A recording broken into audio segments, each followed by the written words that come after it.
So, Coach, this time of year, halfway point, fatigue may be a problem, especially for a team like you with a short bench. So, how do you combat that in game and then out of game? Yeah, in game, it's not a problem. We won't let it be. Practices and stuff, like, we try to manage as much as we can. How much, like Javon, for example, how much he's doing in practice, just from physical exertion standpoint of trying to minimize his reps, keep him as fresh as possible. But and then that kind of throughout the team with depending on the amount of minutes guys are playing. But when the ball's tossed up, yeah. We got to play. You do seem conscious, though, to try to get him a quick break, maybe before a TV timeout. Is that something that you consciously do? Yeah, no, I'd love to get him more at times. Obviously, with KJ being out, that was more difficult these last few games. So anytime we can get it around the media and give him an opportunity to just go catch his breath, and it's certainly a good thing for us to get him out and let him rest a little bit more. And I got to get him out a little more just to. It's not even being fair to him, really. So, but he did what he needed to do to get us through that stretch without KJ, and now having KJ back should certainly help a little bit with that. Doing that, managing that, how much is it talking to the player? I need to, says, hey, I need a break. How much do you rely on the data that you get from the trackers and all those things? It's mostly the player, and then just our own feel. But I'm sometimes I'll ask him. And sometimes I know I can't take him out, so I don't even ask him. But Javon does a good job. Like he'll let me know as the other guys, like, hey, I need one, and then if I can get him, I will. But there's sometimes where you just can't, and it's like, just give me another minute. Let's get to the media or whatever it may be. Do you expect to see more of what the last team did to Javon as far as defensively, and they certainly worked his butt last game. Yeah, and that's like with Houston, that's what they do to everybody. So it wasn't specific to just Javon. That's kind of their team defense and how they play. But I think you've seen it, to your point, throughout the year. Like Javon's going to get a lot of attention coming off of ball screens.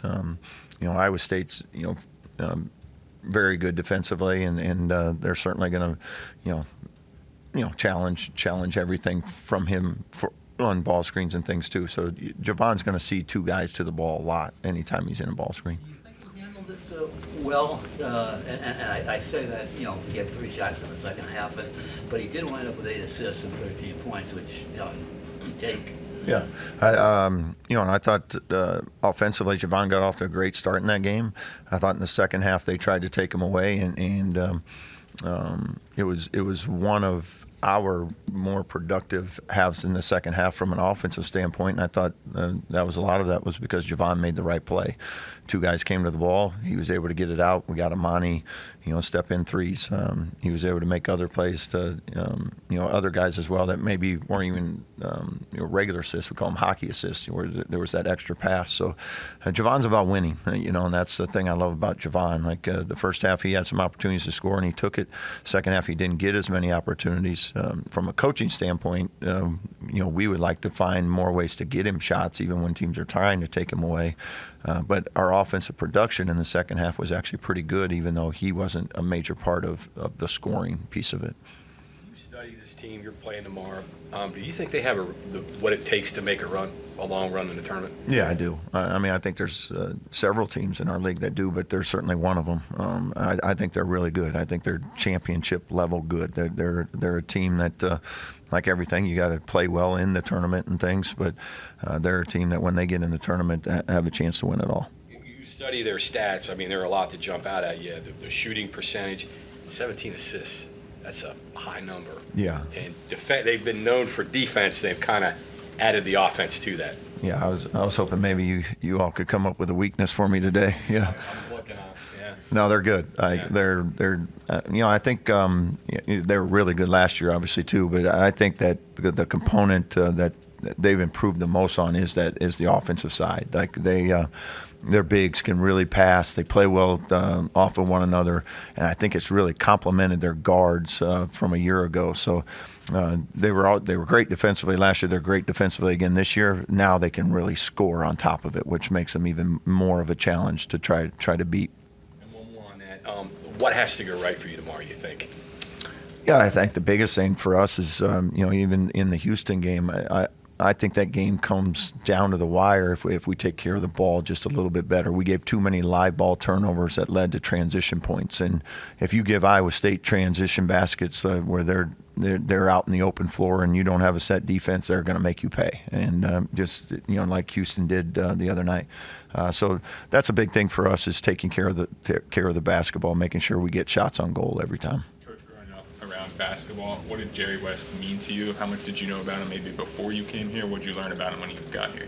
Yeah, I think the biggest thing is, like everybody across the world, you think of the logo, and I think having been here now, and you think about what he did and the stats and records that still stand today. I mean, it's an unbelievable accomplishment from him and what he's meant to this sport and how people perceive that. So, I think it's awesome that we get to be a part of kind of celebrating his legacy, and having all the people that will be here to do that with us. It makes for a really special day. You've had some good crowds recently. This game's been sold out for like a week. Just kind of what are you expecting tomorrow? Yeah, I'm expecting this place to be rocking. I mean, that's our reputation as a fan base. The Coliseum is really highly thought of across the basketball world. Even when I was looking, at what's this job about and things, that's the first thing that comes out from almost everybody is Big 12 play. That place is legit. From a fan standpoint, and has an impact on games. So I'm really excited to feel that. The students are back. It's sold out, and I can't wait for that energy and to fill the arena tomorrow. Going back to Jerry West for a second, are you able to teach this team about Jerry a little bit? Because obviously, just like yourself, everyone pretty much is new to WVU this year. So did you talk to them about Jerry West before this game, or is that just something you have to put aside when you've got the number 2 team in the country coming in? No, I think it's something we'll talk about even today. Of hey, here's what we have going. Here's the people that are coming into town for it. They're younger guys, and they're not going to remember him as a player. But like I said before, everybody knows who Jerry West is because of the logo, and so everybody can understand and appreciate what he's meant to the sport of basketball. Going off the past, I remember when you were talking about going into the big game, Kansas game, about how balanced those teams were. I'm wondering if Iowa State might be the most balanced team you've faced this year, and how do you decide from the coaching standpoint who to help off of and stuff like that? Because I can't imagine those are easy decisions with a team like Iowa State. Yeah, as you mentioned, they're if they're not the best, they're one of the best or most balanced teams out there in terms of the ways that they can score and beat you, and that's what's I think really elevated them to another level this year. It's like there's a lot of hard decisions to make, from a defensive side of it. Of can't take away everything, so you got to pick something, and then have a plan B as well. If that's not working, all right, let's go to this. But they present those challenges. I think the biggest thing is you got to compete at every position to make things as difficult as possible. Similar to our game the other night, when you make a mistake, they capitalize on it. So you got to make as few mistakes as possible. You're never going to play a perfect game, but making as few of those mistakes as you can is going to be really important. On their part, what do you think? 7, 8 guys who could legitimately score double figures any game? I mean, how deep do they go, do you think? Yeah, I mean they're starting 5. I mean, Jones started the last game. I mean, he was in Big 12 play. I think he was averaging 21 points a game coming off the bench. I mean, that's kind of nice, Yeah, those five for sure. Now that Jones is in that starting lineup, they can fill it up in a hurry. And I just think they just all come in and they all play well together. I don't think they care who scores, who doesn't score. They play to win, and they do a great job. TJ's done an incredible job of building that culture up to where they're not about stats. They're about winning, and they play that way. Q got hurt. Obviously, you don't feel sorry for him because you're dealing with your own deal. But what did they lack with him out of there that he was giving them? What are they missing there? Yeah, I think what he brought to him was just kind of a mismatch in terms of he had great size. He could step out and shoot it. He could post it a little bit. He had a lot of, I would say, similar qualities to Tucker a little bit, of where he presents, he can post, he can space. So those are the type of ways they utilized him why he was pretty effective in what they did. So like everything, when you lose a guy like that, you lose a little bit of your firepower, but they still have plenty. State had a lead against Texas Tech until overtime. Is there something that you've seen in that game that Texas Tech did well that you'd like to try to emulate? There's a few things that we're going to try. Yeah. No, I thought Texas Tech had a good game plan. They did some good things, executed, made some shots. That always helps too. Great game to watch. As you're getting ready to prepare, high level game, and I thought Iowa State did a really good job, as you mentioned.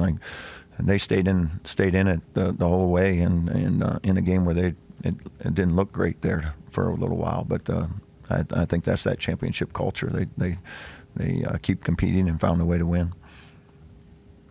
Coach, now that we've kind of reached the second half of the season with Tucker, I'm just kind of curious.